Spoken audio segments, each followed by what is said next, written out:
You are now entering the podcast studio of The Darkest Corners After the Postmortem. Episode title: The 1982 Tylenol Murders.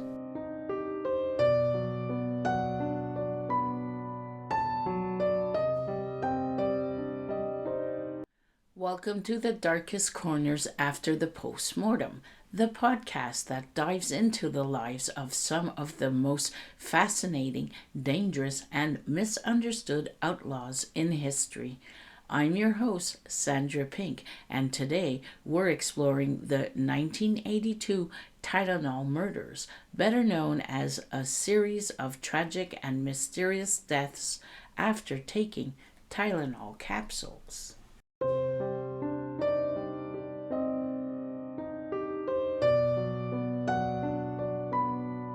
The 1982 Tylenol murders were a series of tragic and mysterious deaths that resulted from cyanide-laced capsules of extra-strength Tylenol sold in the Chicago area.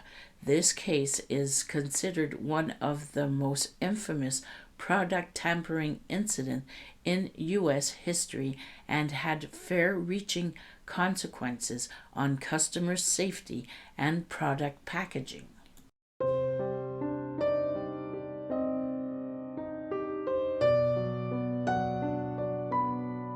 The poisoning began in late September 1982 when 7 people in the Chicago metropolitan area died after taking Tylenol capsules that had been laced with potassium cyanide.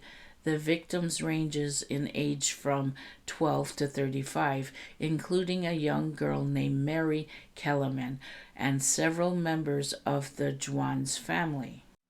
Authorities linked the deaths when medical personnel noticed all the victims had recently taken Tylenol. Tests confirmed the presence of cyanide in the capsules.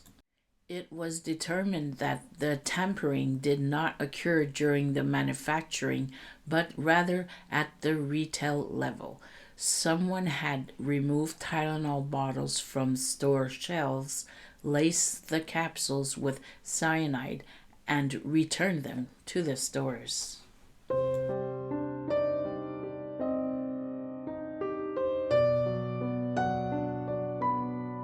The Johnson & Johnson's Tylenol parent company swiftly recalled 31 million bottles of Tylenol, costing the company over $100 million.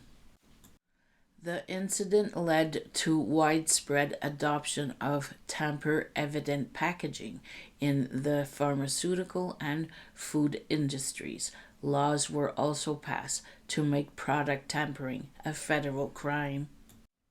Despite an extensive investigation, the case remains unsolved. A man named James William Lewis was arrested after sending a letter to Johnson & Johnson demanding a $1 million to stop the killings, but he was not charged with the murders. His connection to the actual poisoning was never proven. The Tylenol murders are often cited as a pivotal moment in public safety history. They heighten awareness of customer product vulnerabilities and emphasize the importance of corporate crisis management. The Johnson & Johnson's handling of the situation became a textbook example of efficient crisis communication, prioritizing public safety over financial losses.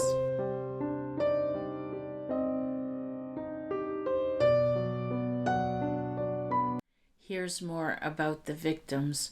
Mary Kellerman, 12 years old, the first known victim. She died on the morning of September 29, 1982, after taking Tylenol for a sore throat.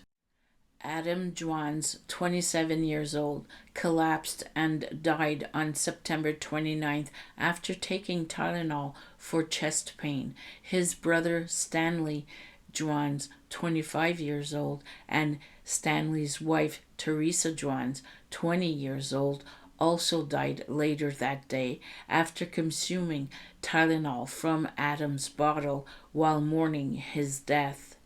Mary McFarland, 31 years old, a single mother who worked at a local distribution center. She took Tylenol at work on September 30th for a headache and died shortly after.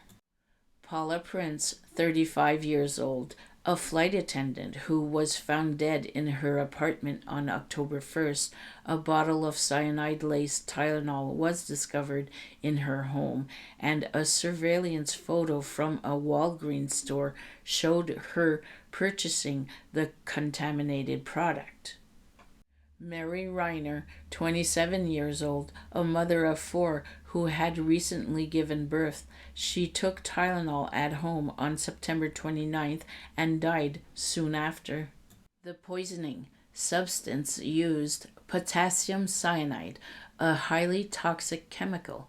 Ingesting just a small amount causes a rapid drop in blood pressure, seizures, and cardiac arrest. The tampering method. The perpetrator purchased bottles of Tylenol, emptied several capsules, filled them with cyanide powder, and returned the bottles to the store for unsuspecting customers to purchase. Key evidence. Tampered bottles. Authorities found 8 tampered bottles across various Chicago area stores. Some had already been sold, while others were removed from shelves before any harm was done. Retail pattern. The tampered bottles were distributed across multiple retail chains, suggesting the tampering occurred in-store rather than during manufacturing. The anonymous letter. James William Lewis, a prime suspect, sent a letter to Johnson & Johnson demanding $1 million to stop the killings. While he was convicted of extortion, no physical evidence tied him to the poisonings. Public and corporate response. Johnson & Johnson's actions recalled 31 million bottles of Tylenol nationwide, halt production and advertising for Tylenol products, offered to replace capsules with tampered-proof tablets. Introduction to safety measures. Tampered evident packaging became mandatory. Capsules which were easier to tamper with were largely replaced by caplets. The public panic. Sales of over-the-counter medications plunged. Customers switched to brands perceived as safer. The investigation. FBI and police efforts. More than 1,000 leads were pursued and hundreds of people were interviewed. James William Lewis, while he was convicted of extortion, he denied involvement in the murders. Investigators found circumstantial evidence, but nothing concrete. Copycat incidents. Several products tampering cases occurred in the years following, none linked directly to the 1982 case. Why it remains unsolved? Lack of physical evidence, no fingerprints, DNA, or other definitive evidence was found on the bottles or capsules. No clear motive. The poisoner's reasons for the attack remains unknown. The sophistication of the crime, the scattered placement of the tampered bottles made it difficult to trace a single perpetrator. The cultural impact. The Tylenol murders not only changed how products are packaged, but also left an enduring sense of vulnerability regarding customer goods. To this day, the case remains a cautionary tale about trust in everyday products. Today, we looked back at the 1982 Tylenol murders with horror. But we also have to ask ourselves, What conditions allowed this to happen, and could it ever happen again? Thank you for tuning into this episode of the 1982 Tylenol murders.